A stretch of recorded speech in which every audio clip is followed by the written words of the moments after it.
We've ran through just about every niche in the book while running our SMMA for the past 6 years. In this video, he failed, which is totally fine. We're gonna reschedule, but it wasn't a smooth and linear path by any means. So I spent 4.5 hours there. That actually includes the cost. There was the CEO, second in command, Maybe not show up as much, or we didn't. So you clicked on this video because you want to know what niches you should avoid as a beginner. I'm going to give you those niches as well as some heuristic rules to pick out a great niche to start your SMMA. Look, I've been able to figure out which niches are most profitable, which ones are the easiest to get results as a beginner, and flat out the ones we enjoy working with the most. So a good niche in theory should be a business that is high ticket, meaning they have enough funds to pay for your services. The second rule is they should require a simple service offering. So something like lead generation where folks are just raising their hand to work with the business owner. This could be as simple as filling out a form online. And lastly, there needs to be enough of these businesses out there to scale your SMMA. So now let's talk about the niches that I think will be a complete waste of time as a beginner. So number one, I realize this is an unpopular opinion, but you should not go after e-com if you're just starting in this business. In theory, it sounds like a fantastic niche, but for beginners, this is a trap. Most e-commerce clients that you're gonna reach out to most likely already are running ads themselves and have people in process to do so because these brands live and die by the paid traffic coming into their business. As a beginner, this is gonna be a challenge, obviously, because you're trying to displace their current process and you really lack the skills to one up what they're doing today. Also, when we were juggling all these niches when we first started out, we took an internal audit of how much time we're spending on each client, and we were surprised to find out that the e-commerce clients that we were working on were actually making us less money than the simple local lead generation clients that we were running ads for. But it did surprise me how unprofitable we were with these businesses because they seemed like high ticket clients,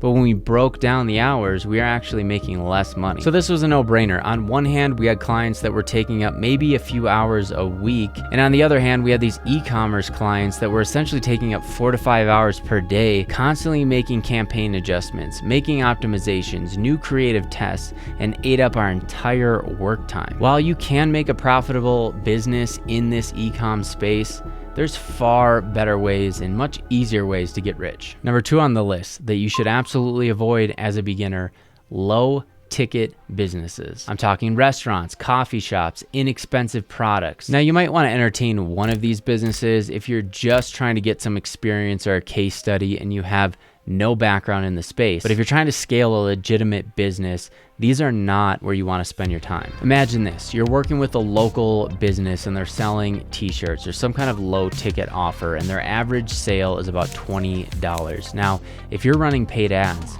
to that business and their product is only $20, think about how optimized your ads have to be, because that $20 isn't all profit. Usually they'll have about 10 to 20% profitability after you factor in things like cost of goods, labor, maybe the storefront, and now you're really working with maybe a $5 to $10 window of what they're actually profitable on. For you to have ROAS, or return on ad spend, you need to be very well optimized. Like, those ads need to be converting at $1 to $5 for you to be even breaking even or having any kind of hope of turning a profit for this business. Now factor in your retainer and you're in the red. You can see how this can be very, very challenging as somebody new starting in the space. Now contrast this to a business that just needs lead gen and they're a high ticket offer, maybe like 2 to 5K is the average sale. Now, if your retainer is maybe $5,000 a month, you only need to get it right about 2 to 3 times. You're now breaking even, then being profitable with a couple wins, versus with these low ticket businesses, you need to get it right almost every single time. You need to convert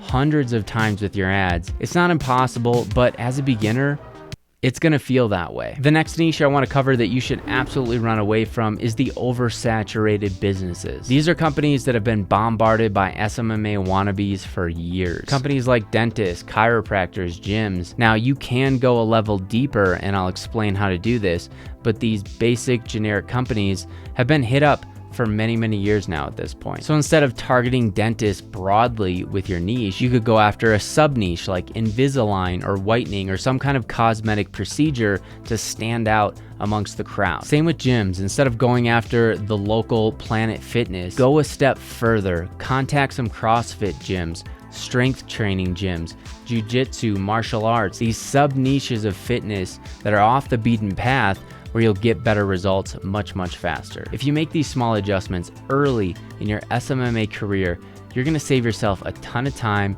headache, and frustration, and be one of the success stories that we see all the time with our students in the SMMA Blueprint. If you're looking for direct support, check out the SMMA Blueprint, our course. It cuts out all the BS, and don't just take my word for it. Give it a Google. It's the top-rated course on the market. And if you're looking for additional nuggets like this, check out this video here where I break down the top lessons learned from running our SMMA 2,175 days. I'll see you over there.